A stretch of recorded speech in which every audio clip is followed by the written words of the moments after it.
Assalamu alaikum students. I hope you all are doing well. So as all of you know that some of our green functions theory parts have left from the earlier lectures, so I decided to continue from green functions, one dimensional green function theory, or some more green function techniques. So green function की theory की detail में जाने से पहले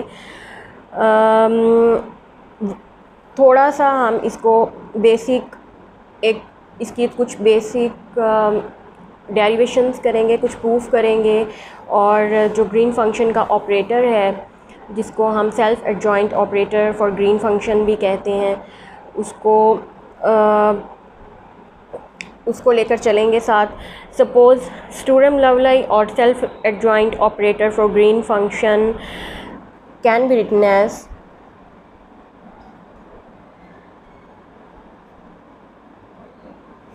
we are applying it on the function y of x,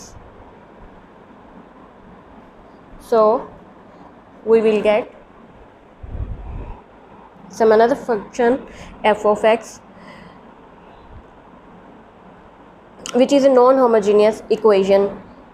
Now to solve this non-homogeneous equation, let me define L and green function. As we know that whenever this operator operates on the green function, it will become Dirac delta function according to the properties of green function. So that we can show that if we define y of x is equal to integral green function f of t dt, we will get equation 1. अगर हम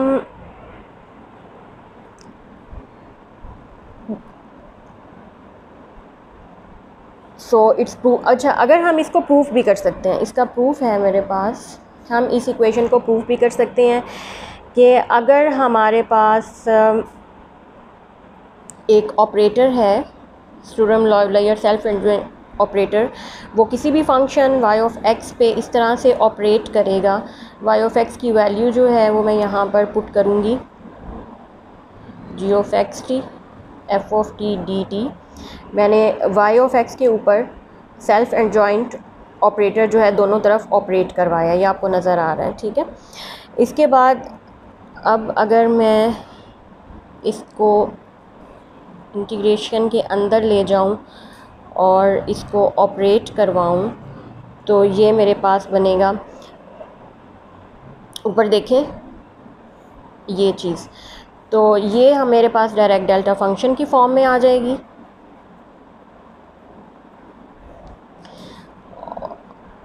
और according to the property of direct delta function I can write it as simply f of x, and this is the required equation number 1. Generally, green function is an integral that can be used to solve differential equations from a large number of families, including simpler examples. क्योंकि शुरू में हमने पढ़ा है कि green function को normally हम non homogeneous differential equations को सॉल्व करने के लिए इस्तेमाल करते हैं. उसमें हमारे पास जो है कि सादा सिंपल डिफरेंशियल इक्वेशंस जो हैं वो भी आ सकती हैं, और उसके अलावा जो फ़िज़िक्स की बहुत ज़्यादा फेमस एग्ज़ाम्पल्स हैं डिफरेंशियल इक्वेशंस की, जैसे लैप्लास इक्वेशन वगैरह, तो वो भी इनहोमोजीनियस डिफरेंशियल इक्वेशंस में आ सकती हैं, और उनको भी हम ग्रीन फंक्शन की थ्योरी को इस्तेमाल करते हुए सॉल्व कर सकते हैं. अब हम इसकी बाकायदा वन डायमेंशनल फॉर्म की तरफ आते हैं. Let's start with the equation. Operator है मेरे पास L, जिसको आप सेल्फ एडजॉइंट ऑपरेटर भी कह सकते हैं, स्टूरम लवलाई ऑपरेटर भी कह सकते हैं. तो ये आपके पास आ जाएगा इस फॉर्म में, ये हमें पहले भी ऊपर पढ़ा है. उसके बाद अगर अब मैं स्टूरम लॉवेली ऑपरेटर की वैल्यू पुट करूं, मेरा ख्याल है पीछे मैंने लिखी नहीं है लेकिन मैं उसको डायरेक्ट पुट कर देती हूँ। वो स्टूरम लॉवेली ऑपरेटर जो होता है वो इस फॉर्म में है, D by D X G of X T plus Q of x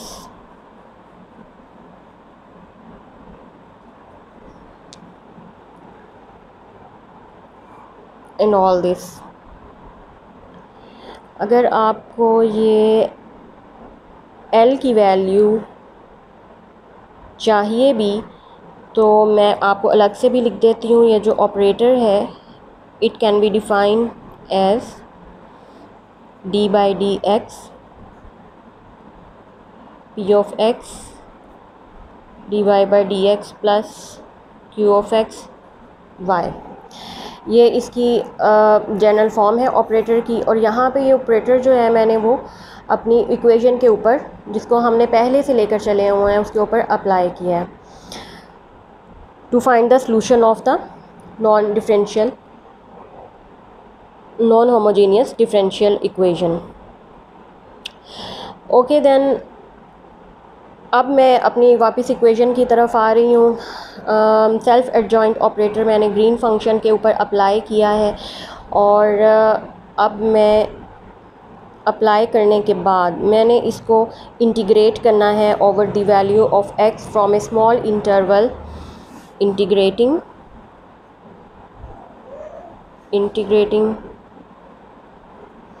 above equation. Sorry for such a bad handwriting. Equation from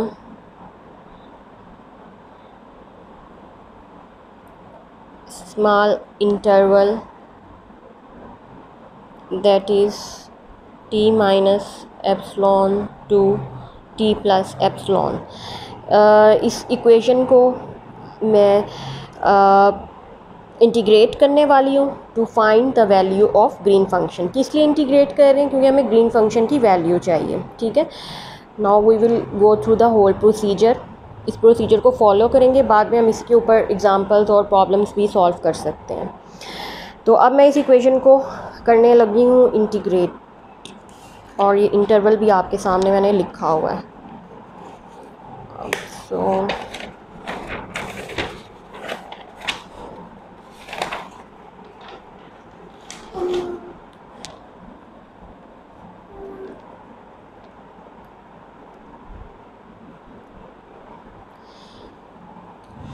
So integrating it,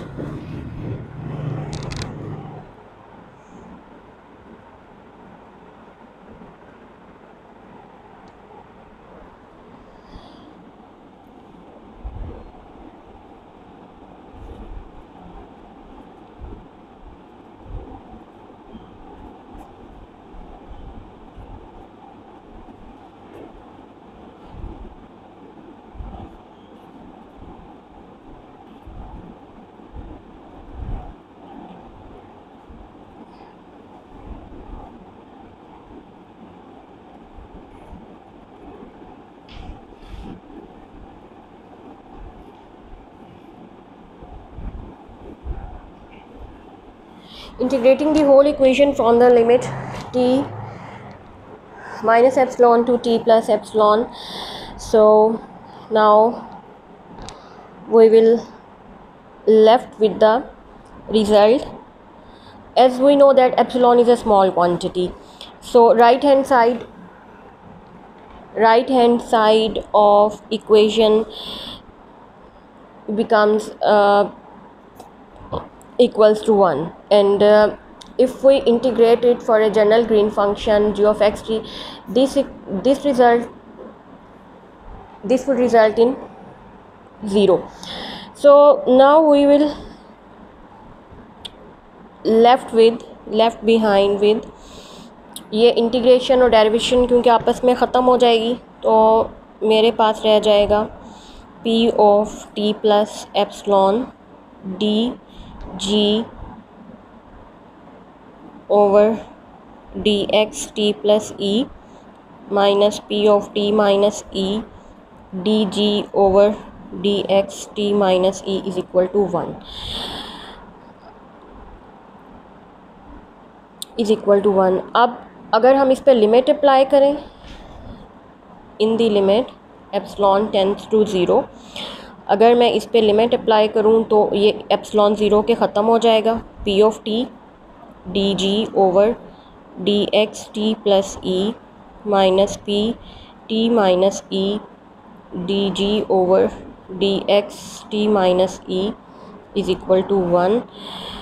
तो ये भी ज़ीरो हो जाएगा। सो हम इसको लिख सकते हैं D G D X T plus E और minus D G over D X T minus epsilon is equal to 1 over P of T, and this can be simplify.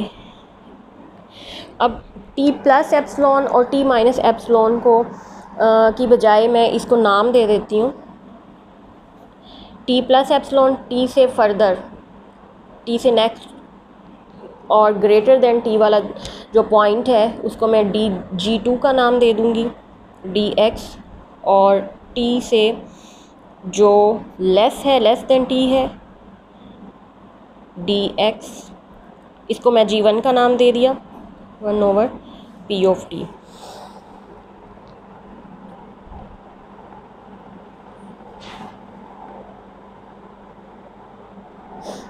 अब हमारे पास this property shows that the values green function must be different for X less than T and X greater than T. अगर ये equation हमारे पास आती है तो मैं यही शो करती है कि डी की हमारे पास जी की values T less than T और ग्रेटर दैन टी पर दोनों वैल्यूज़ जो हैं वो हमारे पास मुख्तलिफ आएंगी। ठीक है, तो we have taken the second integral as zero which means, अब हमें सेकंड इंटीग्रल यहाँ पे एक्स क्यू ऑफ एक्स वाला इंटीग्रल हमने ज़ीरो के बराबर पुट किया है, जिसका ये मतलब है कि जी टू जो है एक्स ऑफ टी प्लस दोनों जी आपस में T minus epsilon is equal to zero at X is equal to T. अगर ये पॉइंट, अगर आपके पास X is equal to T point है, वहाँ पे हमारे पास जी वन और जी टू जो हैं वो बराबर होंगे। किस लिए? आपने कंटिन्यूटी ऑफ ग्रीन फंक्शन पढ़ी थी ना, तो ये उसी की कंडीशन है। कंडीशन नंबर 1 है कि at X is equal to T आपका फंक्शन जो है बाउंड्रीज़ के ऊपर वो कंटिन्यूस होगा। कंटिन्यूटी के लिए जी वन और जी टू को बराबर होना पड़ेगा। और दूसरा इसका जो डेरिवेटिव है, डेरिवेटिव ऑफ ग्रीन फंक्शन, वो इस पॉइंट टी के ऊपर डिसकंटिन्यूस होंगे। ये दो बहुत इंपॉर्टेंट प्रॉपर्टीज़ हैं ग्रीन फंक्शन की और इसकी थ्योरी की, जो आप इसके बाद फर्दर जो है इसी दो प्रॉपर्टी के ऊपर बेस करती है इसकी डेरिवेशन। पहली क्या है कि जी वन और जी टू जो है ग्रीन फंक्शन तो कंटिन्यूस होगा but their derivatives won't be continuous on the boundaries. तो ये पहली और सेकंड इक्वेशन अगर आप कहें तो आप लिखेंगे कि their derivative D G one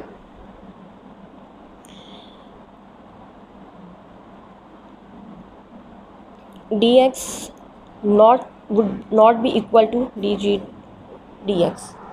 ये दो मेन इम्पॉर्टेंट प्रॉपर्टीज़ हैं ग्रीन फंक्शन की।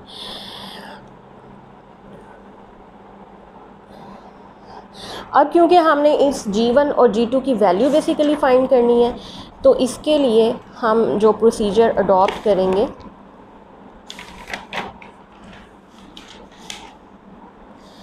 कुछ इस तरह से होगा।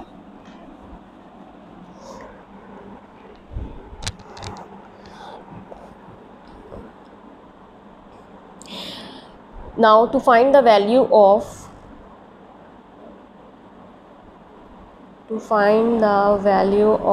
G1 and G2, suppose G1 x of t is C1 U1 of x and G2 x और t जो है C2 और U2 of x, ये दो ग्रीन फंक्शंस जो हैं इनके बराबर हैं। Where C1 and C2 which are functions of T, मतलब दोनों को हमने अलग अलग करके लिख लिया। जी हमारे पास हमें पता है कि ग्रीन फंक्शन जो है x और t का फंक्शन है, और इसको हमने C1 और U1 ऑफ x, दोनों C1 और C2 ये t के फंक्शंस होंगे, और U1 और U2 जो है ये पोजीशन के लिहाज से दो फंक्शंस जो है वो हमने डिफ़ाइन कर लिए हैं। The Green functions are determined, अब हमने क्योंकि ग्रीन फंक्शंस की वैल्यू फाइंड करनी है तो उसके लिए हम इसकी जो पहले भी दो कंडीशंस पढ़ चुके हैं कंटिन्यूटी की वो पढ़ेंगे, जिसके मुताबिक the continuity of green functions gives that, अगर हम इसकी कंटिन्यूटी देखें तो क्योंकि ग्रीन फंक्शन बाउंड्री के ऊपर कंटिन्यूस हैं, बराबर हैं दोनों, तो ये C2 U2 of t minus C1 U1 of t is equal to 0। अगर हम एट पॉइंट t पे ले रहे थे ना, तो t के ऊपर ये फंक्शंस जो हैं बराबर होंगे, मतलब ये दोनों आपस में बराबर होंगे। ये कंटिन्यूटी की इक्वेशन थी, और अगर डिसकंटिन्यूटी की पढ़ें तो इनके डेरिवेटिव्स जो हैं वो आपस में बराबर नहीं होंगे। दैट मीन्स के C2 U2 prime of t minus C1 U1 prime of t is equal to 1 over p of t। इसका मतलब है कि ये नॉन होमोजेनियस इक्वेशन बन रही है, ये डेरिवेटिव जो है ये आपस में बराबर नहीं आए यहाँ पर। जो ये वही दो कंडीशंस जो अभी हमने लास्ट पेज पे पढ़ी थी। अब आपने क्या करना है कि मल्टीप्लाई करना है, मल्टीप्लाइंग फर्स्ट इक्वेशन, मतलब इस इक्वेशन को मल्टीप्लाई करें U2 प्राइम से, और सेकंड इक्वेशन को आपने मल्टीप्लाई, ये वाली जो इक्वेशन है इसको आपने मल्टीप्लाई करना है U2 ऑफ t से। इन दोनों को आपस में मल्टीप्लाई करें और फिर सब्ट्रैक्ट करके रिज़ल्ट जो है वो आपके सामने मैं अभी लिखती हूँ। ये आपके पास, अगर इस इक्वेशन को जब U2 प्राइम से आप मल्टीप्लाई करेंगे तो ये आपके पास आ जाएगा C2 U2 prime of t U2 of t minus C1 U2 prime of t U1 of t is equal to 0। C2 U2 prime of t U2 of t minus C1 U prime of t U2 of t is equal to minus 1 over p of t U2 of t।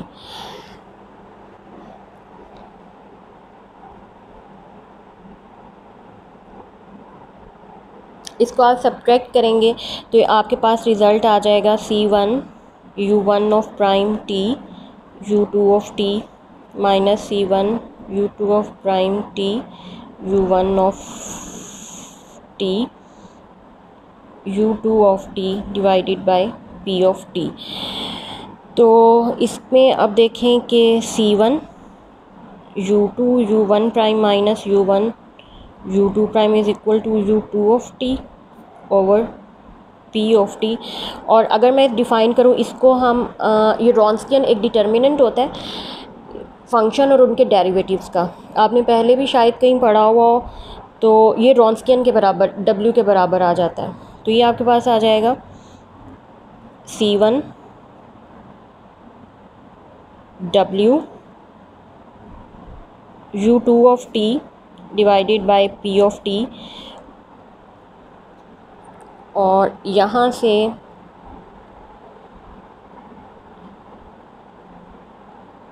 This implies that C1 is equal to U2 of t divided by W p of t।